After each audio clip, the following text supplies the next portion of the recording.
तो लीजिए आज हमारे साथ है प्रतीक्षित हर्ष गुप्ता, जिन्होंने स्कूबा डाइविंग का एडवेंचर अंजाम दिया है। आइए मिलते हैं उनसे और पूछते हैं उनका कैसा रहा तजुर्बा।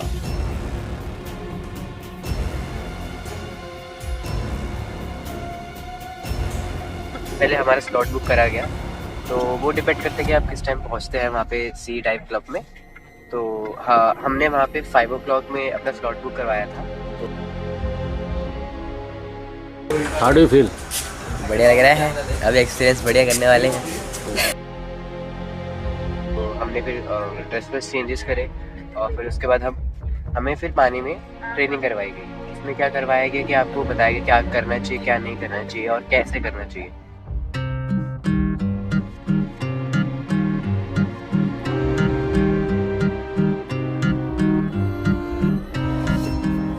जैसे कि one of the tips is कि आपको जो आप अपना मुंह पे लगाते हैं, ऑपरेटर लगाते हैं, वो हटाना नहीं है, क्योंकि आप पानी में जाके आपको सांस नहीं लेगा। और सेकंड ऑफ ऑल कि आपकी नोज बंद रहती है, तो जो मास्क है वो आपको हटाना नहीं है, क्योंकि आपकी नोज से पानी जा सकता है और आपकी आईज में इरिटेशन हो सकती है, क्योंकि हम बहुत हैवी प्रेशर्स में होते हैं।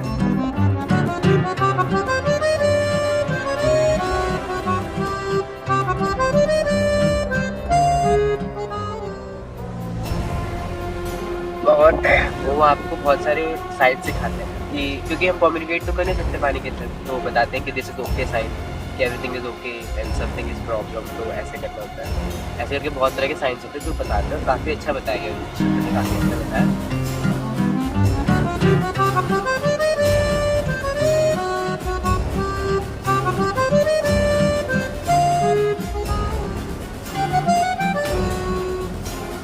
बाद आप प्रॉपरली ब्रीथ कर पाते हैं पानी के अंदर, वो देखने के बाद आपको बोर्ड में दिखता है और बोर्ड से वो आपको बीच पॉइंट ले जाते हैं और वहाँ पे आपको अंदर ले जाते हैं और एक इंस्ट्रक्टर के साथ, एक ड्राइवर आपके साथ होता है और आपको स्विम नहीं करना होता, वो आपको स्विम कराते हैं, लाइक सेफ दिलाता है। तो यहाँ पे जो डिस्टेंस पे जहाँ तक हम नीचे जाएंगे वो था 40 मीटर्स, 12 to 40 मीटर्स। तो बेसिकली वो आपको बोलेगा कि आपको नीचे जाना है, तो आप कम्युनिकेट करोगे नीचे जाना है, ऊपर जाना है तो आप बोलोगे ऊपर जाना है, ऐसे करके तो धीरे धीरे 1 मीटर to 12-14 मीटर तक ले जाता है। और उसके बीच में आपको बहुत तरह के फिश मिलते हैं, जैसे नेमो फिश होती है ऑरेंज वाइट वाली, और वहाँ पे आपको कोरल रीफ दिखते हैं बहुत अच्छे, जो कि जैसे छुई हुई जैसे एक होता है, जैसे कि वो पूरा ओपन होता है पर जब उसे टच करते हैं तो वो पूरा बंद हो जाता है। ऐसे करके उनका हैबिटेट बहुत अच्छा है। I think I am suggesting you that you should do that also. We are at Havelock island at Nemo beach and I have had the experience of scuba diving fortunately and it was very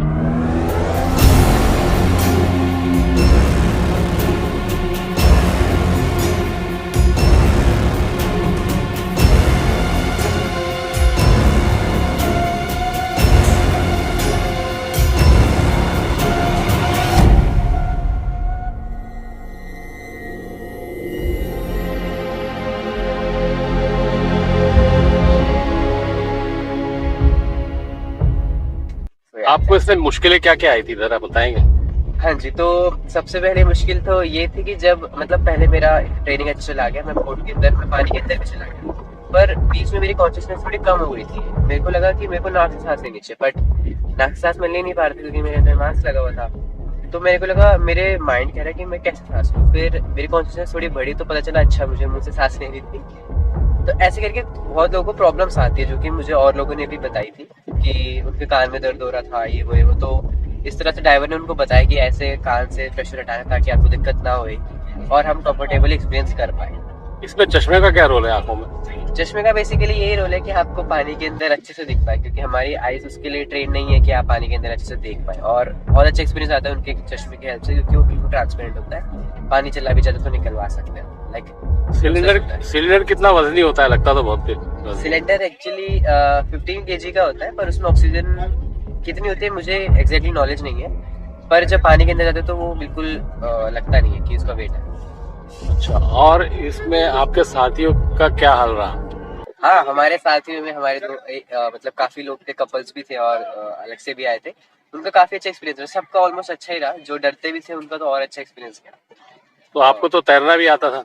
हाँ जी, हाँ जी, पर like it's of no use because उन्होंने बोला था कि तैरना नहीं है, क्योंकि वो हमें कराएंगे, ट्रैवल कराएंगे। over the sea. और कुछ आप कहना चाहेंगे, क्या नहीं करना चाहिए, क्या करना चाहिए, जरा एक दो लाइन बता सकते हैं? हाँ जी। तो मेरे हिसाब से आपको करना क्या चाहिए कि जब आप पानी के अंदर जाते हैं तो आपको हर जगह एक्सपीरियंस है, जैसे आपको पूरा आप हेड रोटेट कर लीजिए, क्योंकि अगर आप सीधे सीधे देखेंगे तो आप हो सकता है कि बहुत चीज़ें मिस कर दें। तो आप जहाँ भी चाहे तो पूरे ढंग से इन्वायरमेंट देखें। मैं ये कहना चाहूँगा कि आप ये करें एक्सपीरियंस अच्छे के लिए। और क्या नहीं करना चाहिए, मैं ये कहूँगा कि आपको इंस्ट्रक्टर की बात पूरी माननी चाहिए और ऐसा नहीं करना चाहिए कि मुझे सब पता है, because I think you also have your first experience, so please follow instructor. आपने मछली को छू के देखा था? नहीं, वो मैं नहीं छुपाया क्योंकि वो लाइक नहीं छूने देंगे क्योंकि वो बहुत फास्ट है और लाइक हम स्लो है, और वो हमें छूने देंगे क्योंकि हम फ्रेंडली नहीं है उनसे। That's why. अच्छा, स्टार फिश वगैरह दिखी आपको? स्टार फिश तो नहीं दिखी, पर और बहुत कलरफुल तरह की फिशेस दिखी थी हमें, और उनका घर देखने को मिला था। जैसे नेमो का घर होता है, बहुत जेली शेप की हैबिटेट होता है उनका, जहाँ वो रहते हैं। बहुत अच्छा था वो देखने को मिला। Good good, thank you very much. आपसे बात करके हमें बहुत खुशी हुई। हमारे दर्शकों को लगता है इससे बहुत काफी कुछ जानने को मिलेगा और नई नई जानकारी मिलेगी, और हमारे दर्शक इसको देखकर आने की प्रेरणा मिलेगी और नए एडवेंचर में शामिल होंगे। Thank you very much. Thank you Pratikshit. See you again. दोस्तों नमस्कार। स्कूबा, स्कूबा का आखिर मतलब क्या है? स्कूबा यानी SCUEA, self contained under water breathing appliances, जिसे 1952 में प्रस्तुत पेटेंट में क्रिश्चियन जे लैम्बर्ट सेन ने गढ़ा था। स्कूबा डाइविंग कैसे करते हैं? स्कूबा डाइविंग पानी के नीचे डाइविंग का एक तरीका है जिससे गोताखोर श्वास उपकरण का उपयोग करते हैं जो सतह की हवा की सप्लाई से पूरी तरह अलग है। स्कूबा गोताखोर सांस लेने वाली गैस का अपना सोर्स रखते हैं।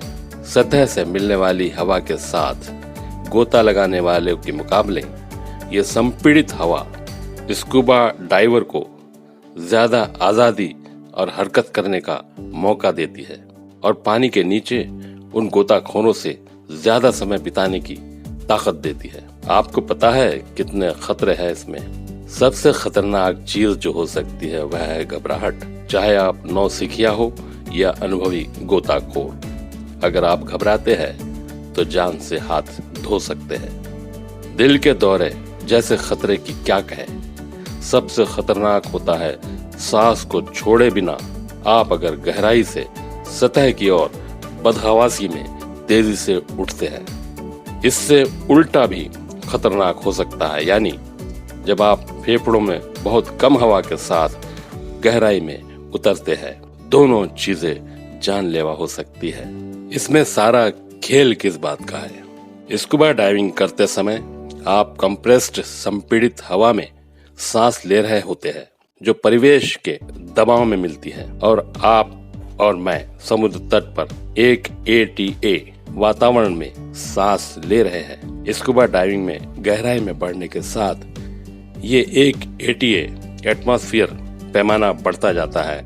जैसे ऊपर सतह पर हम 1 ATA एटमॉस्फेयर पर होते हैं, 10 मीटर गहरे उतरने पर 2 ATA एटमॉस्फेयर बढ़ जाता है। गहराई के साथ 1 ATA एटमॉस्फेयर बढ़ जाता है। इसे आसानी से कैसे समझे? आसान मिसाल लेते हैं।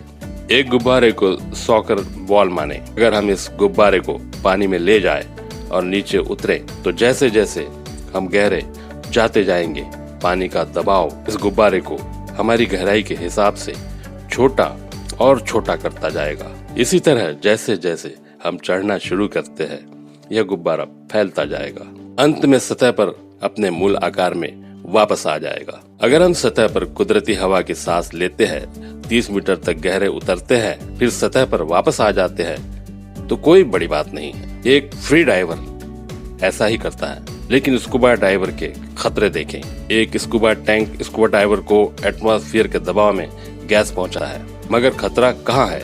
अगर हम 30 मीटर की गहराई पर सांस लेते हैं और ऊपर सतह की ओर उठते हुए उस सांस को रोके रखते हैं, वह हवा हमारे फेफड़ों की हद से ज्यादा फैल जाएगी और यकीनन फेफड़ों को तोड़ देगी। उसके बुलबुले खून में दाखिल होकर दिल और दिमाग में घुस जाएंगे। नतीजा होगा मौत। इसलिए स्कूबा गोताखोरों को धीरे धीरे ऊपर चढ़ने की जरूरत होती है। यदि किसी आफत के कारण जल्दी से सतह पर जाना चाह रहे हो तो ऐसा करते समय उन्हें सांस छोड़ना चाहिए ताकि उनके फेफड़े फटने से बच सके। फ्री गोताखोर और स्कूबा गोताखोर में क्या फर्क है? शौकिया स्कूबा गोताखोर हद से हद 40 मीटर गहरे जा सकते हैं। इस हद के कई कारण हैं। आम स्कूबा टैंक में 21% ऑक्सीजन और 79% नाइट्रोजन होती है और उसी मिश्रण से हम समुद्र तल पर सांस लेते हैं। स्कूबा से पानी के नीचे सांस लेने पर इंसान के साथ मजेदार चीजें होती है। शराब के नशे में होने के समान ये नाइट्रोजन नार्कोसिस लगभग 21 मीटर की गहराई पर हो सकता है। गहराई बढ़ने के साथ इसका असर और तेज होता है। जी हाँ, जहरीली भी। क्या ऑक्सीजन जहरीली भी होती है? हालांकि ऑक्सीजन का जहरीलापन 57 मीटर पर होता है। ऑक्सीजन एक निश्चित गहराई पर जहरीली हो जाती है। जैसे बहुत अधिक पानी पीने से भी इंसान मर सकता है। और क्या खतरे हो सकते हैं? जब कोई इंसान इस गहराई से आगे जाता है तो दौरे पड़ते हैं, रेगुलेटर उसके मुंह से गिर जाता है और वो डूबकर मर सकता है। गहराई में जाने के लिए भी उपाय है। गैस के सेफ मिक्सचर भी होते हैं जिन्हें ट्रीमिक्स या होलियोक्स कहा जाता है। DCI डीकम्प्रेशन बीमारी आमतौर पर खराब गैस योजना या सतह पर तेजी से चढ़ने से होती है। कभी कभी यह मामूली हो सकती है, कुछ देर में ठीक हो जाती है और कभी जानलेवा भी। खतरे और भी है, जैसे गैस खत्म हो जाना, नली टूट जाना या अन्य दूसरे उपकरण बिगड़ जाना, जो खराब देखभाल की निशानी है। ये खतरे 100% रोके जा सकते हैं। ठीक से ट्रेनिंग लो तो ये बेहतरीन शौक है जो सेफ है। अब रही शार्क जैसे समुद्री जीवों से खतरे की बात, तो बता दे, शार्क स्कूबा गोताखोरों के लिए खतरनाक नहीं है। कुछ गोताखोर तो जी जान से शार्क की तलाश में लगे रहते हैं। 50 साल से ऊपर वालों को मेडिकल फिटनेस के बाद ही इसे करने की इजाजत मिलती है। तो ना आपको स्कूबा डाइविंग से पहले घबराना चाहिए, न डाइविंग के दौरान, क्योंकि जो डर गया वो। तो हमें इजाजत दीजिए, अगली बार फिर मिलेंगे किसी और चैंपियन से। Be brave because Fortune favours the brave. Thank you.